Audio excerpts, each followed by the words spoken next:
नमस्कार दोस्तों। Trading view pine script के इस ट्यूटोरियल में आज हम लोग ये सीखने वाले हैं कि पाइन स्क्रिप्ट के अंदर डायनामिक रिक्वेस्ट एट्रीब्यूट का यूज कैसे करना है। सबसे पहले पाइन स्क्रिप्ट के अंदर जो एक मौजूदा इशू है उसके बारे में जानते हैं। यहाँ पे मैंने एक इंडिकेटर फंक्शन बनाया है जिसका नाम मैंने रखा है डायनामिक रिक्वेस्ट। ये इंडिकेटर पाइन स्क्रिप्ट के वर्जन 5 में बना है। ओके, ये इशू भी वर्जन 5 का ही है और इसका सॉल्यूशन भी वर्जन 5 में ही है। ठीक है, देखिए मुझे क्या करना है। यहाँ पे मैंने एक वैल्यू नाम का वेरिएबल बनाया है। इसमें मुझे कैंडल की कोई वैल्यू को गेट करना है। ओके, फेच करना है। तो मैं क्या करूंगा, जब भी कोई कैंडल ग्रीन कलर की होगी, मतलब उसकी क्लोज वैल्यू उसकी ओपन वैल्यू से बड़ी होगी या सेम होगी, तब मैं क्या करूंगा, उस कैंडल की हाई वैल्यू को इस वैल्यू वेरिएबल में स्टोर करूंगा। तो इस हाई वैल्यू को कैप्चर करने के लिए मैं रिक्वेस्ट डॉट सिक्योरिटी फंक्शन का यूज करने वाला हूँ। ओके, ये फंक्शन कब यूज किया जाता है, जब आपको किसी चार्ट का, किसी स्क्रिप्ट का कोई डेटा एक्सेस करना हो तब ये फंक्शन यूज किया जाता है। इसमें जो पहला आर्ग्यूमेंट है वो क्या है, जिस भी चार्ट पे हम इस इंडिकेटर को ऐड करने वाले हैं उस चार्ट का नाम अपने आप यहाँ पे आ जाएगा। आप चाहें तो किसी स्टॉक का नाम पर्टिकुलरली भी यहाँ पे लिख सकते हैं। फॉर एग्जाम्पल, अगर मुझे रिलायंस का हाई डेटा चाहिए तो मैं यहाँ पे डबल कोट लिखूंगा, ऐसे ऐसे, और उसके अंदर रिलायंस ऐसे लिखूंगा। ओके, और वो यहाँ पे लिख दूंगा। आप ऐसे भी कर सकते हैं। फिलहाल तो हम लोग क्या कर रहे हैं, जिस भी चार्ट पे हम लोग इस इंडिकेटर को ऐड करने वाले हैं उसी का डेटा हमें चाहिए। और उसकी कौन सी टाइम फ्रेम का डेटा चाहिए, तो करंट टाइम फ्रेम का डेटा चाहिए। यहाँ पे हमें वो टाइम फ्रेम मेंशन करनी होती है, लेकिन हमें कोई पर्टिकुलर टाइम फ्रेम से डेटा नहीं उठाना है। जिस भी चार्ट पे, जिस भी टाइम फ्रेम पे हम इस इंडिकेटर को अप्लाई करेंगे उसी टाइम फ्रेम का हमें डेटा चाहिए। और कौन सा डेटा चाहिए, हाई डेटा चाहिए, किसी कैंडल का हाई डेटा। ये कब चाहिए, जब वो कैंडल ग्रीन होगी तब। और अगर वो कैंडल रेड होगी तो हमें लो वाला डेटा चाहिए कैंडल का। ओके, यहाँ पे हमने रिक्वेस्ट डॉट सिक्योरिटी फंक्शन का यूज किया है। लेकिन जब अब मैं इस इंडिकेटर को चार्ट पे ऐड करता हूँ तो देखिए क्या होता है। पहले तो यहाँ पे चार्ट पे ये जो इंडिकेटर ऐड हुआ है, ये हमें यहीं पे एक एरर दिखा रहा है। एरर में कुछ कुछ लिखा है उसने, और सेम एरर यहाँ पे कोड में भी हमें दिखाया जा रहा है। देखिए, ओके, तो ये एरर कहता क्या है ये देखते हैं। एरर कहता है can not use request dot function. Request dot इससे शुरू होने वाला कोई भी फंक्शन जिसमें ये सिक्योरिटी फंक्शन भी आता है, ऐसा फंक्शन आप यूज नहीं कर सकते विद इन लूप्स और conditional structures. Okay, for example, ये जो हमने इफ कंडीशन लिखी है, ऐसी कोई कंडीशनल स्ट्रक्चर अगर आप यूज कर रहे हो कोड के अंदर, तो उसके अंदर ये रिक्वेस्ट डॉट सिक्योरिटी फंक्शन आप यूज नहीं कर सकते, ऐसा उसका कहना है। तो अब इसका सोल्यूशन क्या है, फिर हम लोग ऐसी इफ एल्स कंडीशन कहीं लिख ही नहीं पाएंगे क्या? नहीं।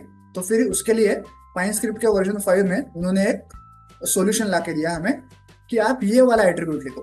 ये देखिए, यहाँ पे मैंने लिख के रखा था उसे।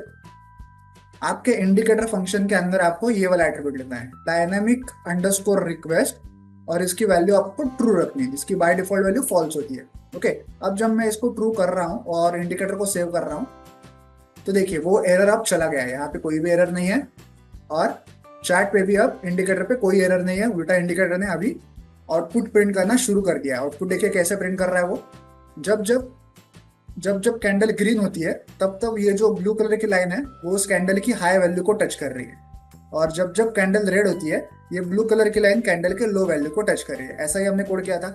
जब ग्रीन कैंडल होगी तो हाई वैल्यू को लेना है, जब रेड कैंडल होगी तो लो वैल्यू को लेना है। ऐसा ही हमने कोड किया। तो अब हम लोग इस इफ एल्स कंडीशन में रिक्वेस्ट डॉट सिक्योरिटी फंक्शन को यूज कर पाएंगे, क्योंकि हमने यहाँ पे dynamic request is equal to true ऐसा मेंशन किया हुआ है। अगर ये आप मेंशन नहीं करोगे तो आप ऐसे कोड नहीं लिख सकते। ओके, ये इशू वर्जन 5 में और उसके निचले वाले सारे वर्जन में था। ओके, तो उसके लिए ये सॉल्यूशन उन्होंने बनाया था। लेकिन जब अब मैं ये वीडियो बना रहा हूँ, अब पाइन स्क्रिप्ट का वर्जन 6 भी आ चुका है, जिसमें कि ये डायनामिक रिक्वेस्ट एट्रीब्यूट जो है वो बाय डिफॉल्ट उन्होंने ट्रू ही रखा है। ओके, अब अगर मैं इस वर्जन 5 को वर्जन 6 में कन्वर्ट कर दूं, कैसे करना है देखिए। अभी तक ये वर्जन 5 में मैं यहाँ पे ये जो इंडिकेटर का नाम है ना, इसके आगे जो एरो है इसे क्लिक कर रहा हूँ, और यहाँ पे कन्वर्ट टू वर्जन 6 इस बटन को मैं क्लिक करूंगा, और यहाँ पे हमें वो दो ऐसे पैनल्स दिखाएगा। इसमें वर्जन 5 का कोड है और इसमें वर्जन 6 का कोड है। वो हमें बता रहा है कि वो कौन कौन से चेंजेस करने वाला है, 5 में कौन कौन से चेंजेस करके ये वर्जन 6 बनाने वाला है। उस दोनों चेंजेस को ऐसे साइड बाय साइड वो हमें बता रहा है। तो हमें सिंपली यहाँ पे अप्लाई बटन को क्लिक करना है।